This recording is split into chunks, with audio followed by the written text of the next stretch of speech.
السلام علیکم ورحمۃ اللہ وبرکاتہ۔ میں آپ کا ہوسٹ محمد حسن رضا قادری آپ کی خدمت میں حاضر ہوں ایک نیو پوڈ کاسٹ لے کر۔ آج جو مہمان ہمارے ساتھ موجود ہیں، مجھے بہت خواہش تھی کہ یہ ہمارے پوڈ کاسٹ میں تشریف لائیں۔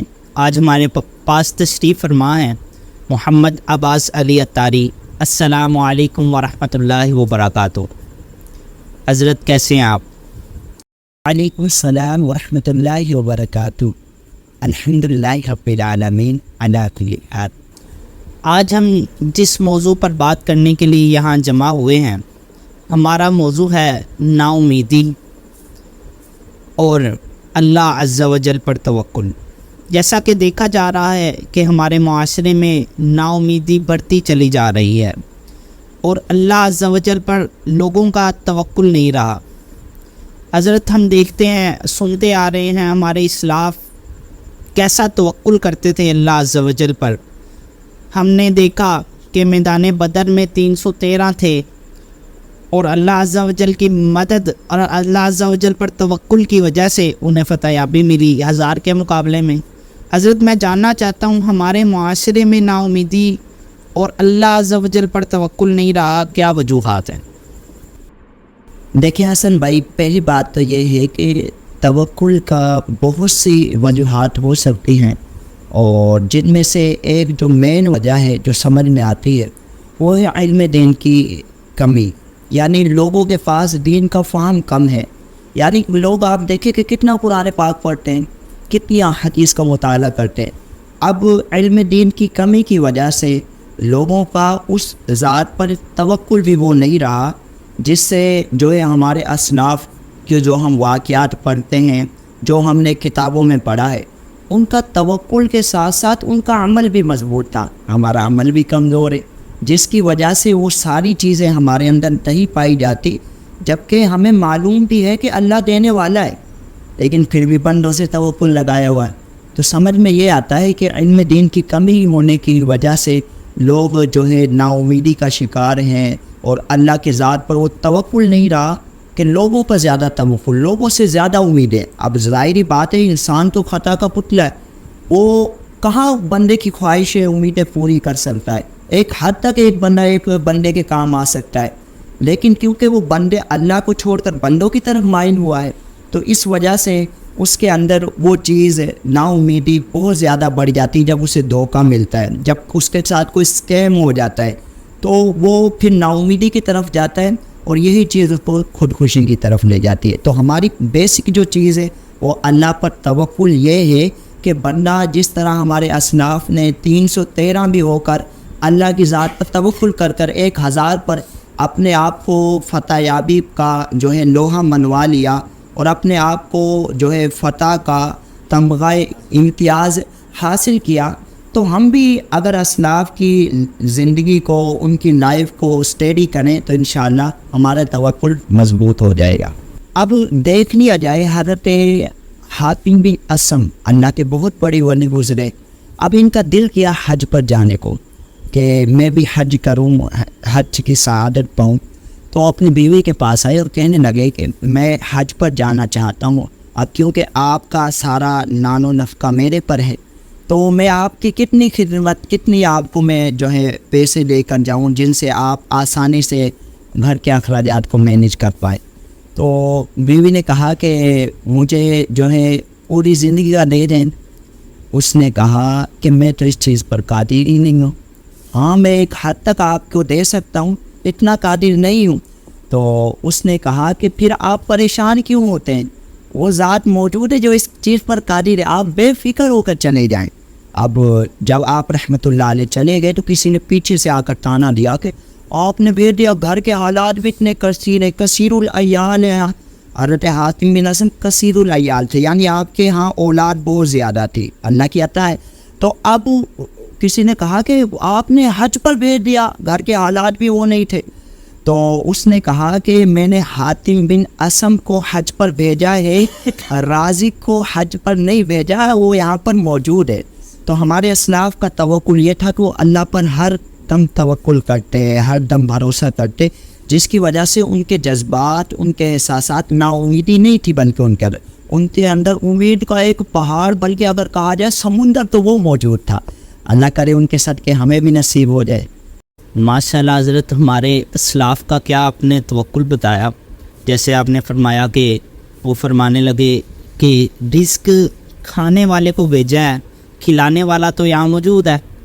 اسی طرح کا کاش ہمارا توکل ہو جائے۔ حضرت میرا اگلا سوال آپ سے یہ ہے، لوگ زبان سے تو حضرت تکرار کرتے ہیں کہ ہم اللہ تعالیٰ جو کرتا ہے اچھا کرتا ہے، اللہ تعالیٰ پر یقین ہے، ہم اللہ تعالیٰ پر یقین رکھ کے جو اللہ تعالیٰ کرے گا صحیح کرے گا، اس طرح کی باتیں کرتے ہیں، لیکن عملی طور پر لوگوں میں یہ چیز نہیں پائی جا رہی کہ وہ اس چیز کو دیکھیں کہ اللہ تعالیٰ پر توکل کس طرح کرنا ہے۔ یہ حضرت مجھے بتائیں۔ دیکھیے حسن بھائی، اب آپ دیکھیں کہ اللہ پاک نے واضح قرآن پاک میں فرمایا واللہ خیر الرازقین، اللہ کیا ہے؟ بہتر رزق دینے والا ہے۔ اور کہیں پر یہ کہا کہ بہتر رزق دینا، اچھا رزق تو کون دے گا؟ اللہ۔ پھر کہا کہ واللہ یرزق من یشاء بغیر حساب، اللہ جسے چاہے رزق دے اور جتنا چاہے دے۔ اب دے کی ذمہ داری کس کی آ گئی؟ اللہ نے اپنے، حالانکہ وہ اس چیز کا اگر وہ نہ بھی دے، اس کے واجب نہیں ہے اللہ پہ دینا، لیکن اس نے اپنے ذمہ کرم پر لیے، گویا کہ اس لیے بتانا، یہ سمجھانا، یہ مقصود ہے کہ بندہ بندوں سے توقع نہ لگا لے، ان سے امیدیں نہ لگا لے، یہ میری طرف آئے، میری طرف رجوع کرے، میں جو دوں گا وہ بندہ نہیں دے سکتا، جو میں اسے کھلاؤں گا وہ بندہ نہیں کھلا سکتا۔ اگر یہی چیز ہے کہ بندے پر یہ توکل کر لیا جائے کہ بندہ مجھے کھلائے گا، تو کتنے جانور ہیں ان کو کیسے کھلایا جائے؟ بندوں پر اگر امید لگا جائے بندے کھلائیں گے، تو کتنے سے حشرات الارض جن کو لوگوں نے دیکھا بھی نہیں ہے، انسان نے دیکھا تک بھی نہیں ہے، پتھر کے، اتنے پتھر کے درمیان میں اللہ رزق دے رہا ہے۔ ہاں، تو سمجھ میں آیا کہ بندہ اگر توکل اللہ پہ کرے، لوگوں سے امیدیں نہ لگائے، تو اس کا توکل اتنا اچھا ہو سکتا ہے، اس کو اسباب وہاں سے مل سکتے ہیں جس کے بارے میں اللہ نے فرمایا، حدیث قدسی ہے کہ اچھا گمان رکھو گے تو میں بھی تمہیں تمہارے گمان کے مطابق دوں گا۔ نبی رحمت صلی اللہ علیہ وسلم نے واضح فرمایا کہ اگر لوگ اللہ پر ایسا توکل کریں جیسے پرندے کرتے ہیں، تو اللہ انہیں وہاں سے رزق عطا فرمائے گا جہاں سے ان کا گمان بھی نہیں ہوگا، سوچ بھی نہیں ہوگی۔ تو پہلی بات تو یہ ہے کہ ہم اپنی سوچ کو بدلیں، اپنے خیالات کو بدلیں۔ وہ کسی نے کہا ہے نا، جو تمہارا خیال ہے وہی تمہارا حال ہے، یعنی کہ بندہ جو سوچتا ہے وہی اس پر وہی کیفیت جاری ہو جاتی ہے۔ اب بندہ اگر نا امیدی کے بارے میں سوچے گا تو نا امید ہو جائے گا، امیدوں کے بارے میں سوچے گا تو بڑی آسیں لگ جائیں گے، ہے نا۔ اس کو نظر آئے گا کہ میرے پاس اگر یہ نہیں ہے تو فلاں بندے کے پاس تو یہ بھی نہیں ہے، میرے پاس اگر آنکھیں ہیں تو فلاں بندے تو اندھا ہے، اس کو تو نظر ہی کچھ نہیں آتا، مجھے اللہ نے اگر ہاتھ دیے تو فلاں بندہ ہے وہ ہاتھوں سے معذور ہے، مجھے اگر ٹانگیں اللہ تعالیٰ نے عطا کی ہیں، چلنے کی قوت، سکت ان کے اندر طاقت دی ہے، تو وہ بھی تو بندہ ہے جو معذور ہے، جس کو 20 سال ہو گئے ویل چیئر پر گزارتے ہوئے۔ تو یہ اگر دیکھے گا، کیونکہ نبی رحمت صلی اللہ علیہ وسلم فرمایا کسی بندے کو اگر خیالات تنگ کرنے لگے، یہ حدیث پاک کا میں مفہوم عرض کر رہا ہوں، کسی بندے کو خیالات تنگ کرنے لگے اور اس کو یہ ہو جائے اونچا دیکھنے کا خیال پیدا ہو، اونچا دیکھنے کی خواہش پیدا ہو جائے، کیونکہ بندے کے اندر خواہش کا یہ مادہ رکھا گیا ہے اور اس کے اندر خواہشیں بڑھتی جاتی ہیں۔ وہ کسی نے کہا ہے نا، ہزاروں خواہشیں ایسی کہ ہر خواہش پہ دم لکھ لے، بہت لکھ لے میرے ارماں مگر پھر بھی کم لکھ لے۔ نبی رحمت صلی اللہ علیہ وسلم فرمائے کسی کو اونچا دیکھنے کا خیال آ جائے، فرمایا کہ پھر وہ اونچا نہ دیکھے، اونچا دیکھے گا تو پریشان ہو جائے گا، وہ اپنے سے نیچے کو دیکھ لے۔ ہاں، تو نیچے کو دیکھنے کو، نیچے اپنی مٹی پہ چلنے کا سلیقہ سیکھو، سنگ مرمر پہ چلو گے تو پھسل جاؤ گے۔ تو ہمیں بتایا گیا ہے کہ جہاں جس کو رکھا گیا ہے وہ وہاں پر بالکل ٹھیک ہے۔ اگر امیر کو امیر رکھا گیا تو اس میں لوجک ہے کوئی، ہماری نظروں میں نہیں ہے۔ اللہ پاک فرماتا ہے کہ تو اگر تھوڑی دیر صبر کرے گا نا، یہ آئیے جو مشکل اس پر رک جائے گا تو کچھ دیر بعد تجھے پتہ لگ جائے گا یہ جو تیرا صبر کرنا تھا یہ کتنا فائدہ مند تھا۔ تو بے صبری میں کہتا ہے کہ میرا یہ معاملہ حل ہو جائے، اگر وہ حل بھی ہو جاتا ہے تو پھر تو دوبارہ پھنس کے کہتا ہے کہ باری تعالیٰ اگر نہ ہی ہوتا تو بہتر تھا۔ تو اس لیے ہمیں کوشش یہ کرنی چاہیے کہ اللہ پر توکل کرے انشاءاللہ بہت سی آفتیں، بہت سی جو ہے مشکلیں ہماری حل ہو جائیں گی، اور ایک نئی ڈائریکشن، ایک نیا راستہ ہمیں نظر آنا شروع ہو جائے گا۔ ماشاء اللہ حضرت، ہمیں جذبہ ملا آپ کی اس گفتگو سے کہ اللہ تعالیٰ پر توکل کس طرح رکھا جائے، یعنی کہ بیسک گفتگو جو میں نے اس میں سے خلاصہ نکالا وہ یہی ہے کہ اپنے سے چھوٹے کو دیکھا جائے کہ اللہ تعالیٰ نے اگر اس کو آنکھیں نہیں دی تو مجھے تو عطا کی ہے نا۔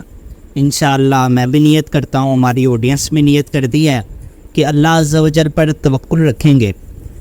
حضرت میں یہ جاننا چاہتا ہوں کہ آج کل دیکھا جا رہا ہے کہ جو خودکشی کا ریشو ہے وہ بڑھتا چلا جا رہا ہے، لوگ نا امید تو ہوتے ہیں لیکن وہ زندگی سے بھی مایوس ہو جاتے ہیں اور اپنی جان گوا بیٹھتے ہیں، حالانکہ جانتے بھی ہیں کہ خودکشی کریں گے تو حشر کیا ہوگا، میدان محشر میں کیا کیا واقعات پیش آئیں گے، جاننے کے باوجود ایسے عمل کر رہے ہیں۔ حضرت اس کا کیا حل ہے؟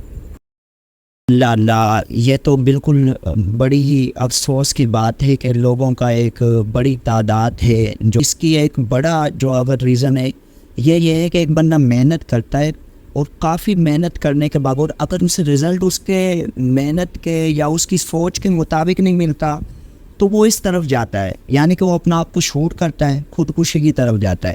آپ دیکھیں کہ پوری سال کے اندر ایک تحقیق کے مطابق 8 لاکھ لوگ خودکشی کرتے ہیں، یعنی اپنے ہاتھوں ہی اپنی جانوں کو ہلاک کرتے ہیں۔ اور یہ جو ہے تحقیق ایک ادارہ صحت ہے کہ کہا جاتا ہے کہ ہر 40 سیکنڈ کے بعد ایک بندہ اپنی جان گنوا دیتا ہے، ایک بندہ خودکشی کرتا ہے۔ جب اس پر مزید تحقیق کی گئی ایسا ہوتا کیوں، تو جو بات سامنے آئی کہ ایک بندہ امیدوں کے پہاڑ اپنے اوپر حاوی کر لیتا ہے، وہ امیدوں کے پہاڑ اپنے سامنے رکھتا ہے، لیکن جیسے ہی اسے ناکامی ملتی ہے، وہ کام اس کی سوچ کے مطابق نہیں ہوتا تو نا امیدی کا حملہ اس پر ہوتا ہے، اور وہ حملہ بڑھتا جاتا ہے حتیٰ کہ وہ اسے مایوسی کے اندھیروں میں ڈال دیتا ہے۔ اب اسے کچھ نظر نہیں آتا، اب وہ اس کو چاہیے کہ جب کسی بندے کی ایسی سچویشن ہو، ایسی حالت ہو، تو وہ اپنے آپ کو تنہا نہ چھوڑے۔ اب ظاہری بات ہے قرآن پاک میں جو فرمایا گیا ہے کہ اے ایمان والو بہت زیادہ گمانوں سے بچو، اس کا ایک یہ ہے کہ بہت زیادہ گمانوں کا مطلب یہ ہے کہ یہ جو ہے نا کہ خود سوال کرو اور خود ہی اس کا جواب نہ نکالو۔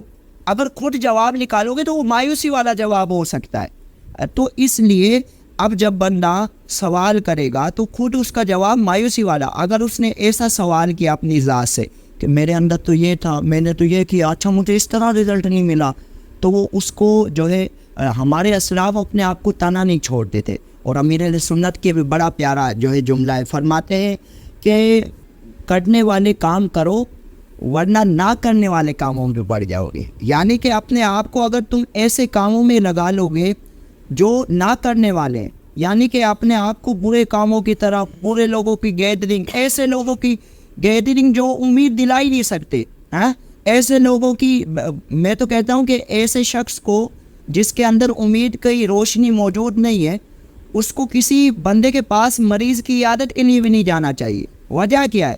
وہ جائے گا، وہ امید نہیں دلائے گا، وہ یہ نہیں کہے گا کہ اللہ شفا دے گا اس عمر سے، اس مرض سے تجھے شفا دے گا، بلکہ وہ اسے نا امیدی، وہ کہے گا فلاں بندہ تھا نا، ہے نا، اس کو بھی یہ بیماری لگی تھی، ہے نا، کچھ دن بعد وہ ہاسپٹل میں ایڈمٹ رہا اور اس کے بعد وہ بھی فوت ہو گیا۔ اور وہ نہیں ہے، وہ اپنا وہ اس کو بھی لگی تھی، ہے نا، بیچارے نے بڑے علاج کروائے لیکن کچھ بنا نہیں، پیسہ بھی ضائع ہوا، ہے نا، بڑے اس کے اولاد بھی اس کی فرما بردار تھی، بڑی کوشش کی، لیکن اس مرض میں وہ بھی چلا گیا۔ اب وہ سمجھانا کیا چاہ رہا ہے؟ حالانکہ اسے امید دلانی چاہیے، بتانا چاہ رہا ہے تو نے بھی نہیں بچنا۔ تو ہمیں چاہیے کہ ہم لوگوں کو امیدیں دلائیں، لوگوں کی آس بنیں، لوگوں کے سہارے بنیں، ٹوٹے ہوئے دلوں کو جوڑیں، ہیں تو انشاءاللہ یہ راستے ہموار ہوں گے اور انشاءاللہ ایک نیا پہلو ہمارے سامنے ابھر کر سامنے آئے گا انشاءاللہ۔ جزاک اللہ خیر حضرت جی، آپ نے بہت اچھی رہنمائی فرمائی۔ یقیناً ہماری آڈینس بھی اس بات کو سمجھ گئی ہوگی کہ خودکشی کیوں کی جاتی ہے، اس کو کس طرح روکا جائے۔ حضرت جی آخری سوال میرا یہ ہے کہ یہ جو نا امیدی ہے اس کو امید میں کس طرح بدلا جائے؟ حسن بھائی آپ نے بہت ہی پیارا سوال کیا ہے کہ نا امیدی کو امید میں کس طرح بدلا جائے۔ اگر ہم قرآن سے یہ سوال کریں، قرآن سے پوچھیں، قرآن سے رہنمائی لیں، تو قرآن ہماری کیا رہنمائی کرتا ہے کہ اللہ پاک فرماتا ہے کہ میری رحمت سے نا امید نہیں ہونا۔ اب رحمت کیا ہے؟ دنیا میں جتنی چیزیں وہ ساری اللہ کی رحمت ہے نا۔ اب گویا کہ یہ جو ہماری زندگی یہ بھی اللہ کی رحمت ایک طرح نعمت ہے۔ اب فرمایا کہ اس سے بھی نا امید نہیں ہونا، یہ بھی ہماری دی ہوئی نعمت ہے۔ تو ہمیں اپنی زندگی میں وہ چیزیں دیکھنی چاہیے کہ جہاں اللہ تعالیٰ کے قرآن پاک میں صفاتی ناموں میں قہار، جبار آیا ہے، ان سے زیادہ بات تو اللہ تعالیٰ کے رحیم کریم لفظ کا ذکر ہوا ہے، اس صفاتی نام کا ذکر ہوا ہے۔ تو اگر ہم اس کو سائنسی جو ہے نا پیرائی میں دیکھیں، قانون کشش ہے نا، لا آف اٹریکشن، یہ پورا اسی پہ کھڑا ہوا ہے کہ کہا کہ تم جس طرح اپنے رب سے گمان رکھو گے وہ تمہارے لیے ایسی اسباب مہیا کر دے گا، ایسی چیزیں تمہارے سامنے پیش کر دی جائیں گی۔ اب دیکھیے کہ انسان کا گمان، انسان جب کوئی گمان کرتا ہے تو اس کا گمان ایک فریکوینسی ہے۔ اب وہ فریکوینسی کیا ہوتا ہے کہ وہ فریکوینسی پوری کائنات میں موجود انہی چیزوں کو اپنی طرف کھینچتی ہے، یعنی کہ جن پر ان کا گمان مشتمل ہے اس شخص کا۔ اب جن چیزوں کو اگر وہ گمان آپ کا منفی ہوگا تو پھر آپ کے لیے پوری کائنات منفی ہے، اور آپ کا گمان مثبت ہوگا نا، پازیٹیو ہوگا، تو آپ کے لیے پوری کائنات میں رنگ ہی نظر آئے گے۔ وہ کسی نے کہا ہے نا کہ جس شخص کے اندر روشنی نہیں وہ باہر کی لائٹوں کے میلے کو کبھی نہیں دیکھ سکتا۔ تو اب ہمیں چاہیے کہ ہم اپنے اندر روشنی یعنی امید پیدا کریں، اللہ پر توکل کریں، جیسے اسلاف نے کیا، جیسے ہمارے بزرگان دین نے کیا، تو انشاءاللہ بہت سی چیزیں حل ہوتی چلی جائیں گی اور یہ نا امیدی کٹ جائے گی۔ اور ایک بات، آخری بات جو ہے، اگر یہ ایک چند جملے اپنی زندگی میں بندہ ڈال لے اور وہ کچھ اس طرح جس طرح کسی نے کہا ہے کہ یہ وقت بھی گزر جائے گا، تو انشاءاللہ اس کی جو نا امیدی وہ امیدوں میں بدلتی چلی جائے گی، اگر یہ وہ اپنے اندر ڈال لے۔ اللہ کریم جو کچھ سنا ہے اس پر عمل کرنے کی توفیق عطا فرمائے۔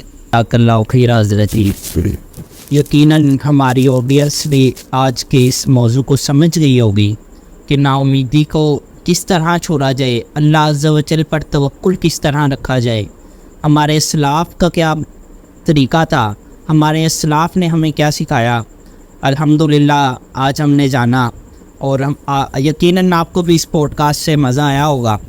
اگر آپ کو پسند آئی ہے تو ہمارے اس چینل کو سبسکرائب کیجئے، لائک کیجئے، کمنٹ کر کے بتائیے کہ کون سی ویڈیو کا پارٹ آپ کو زیادہ اچھا لگا۔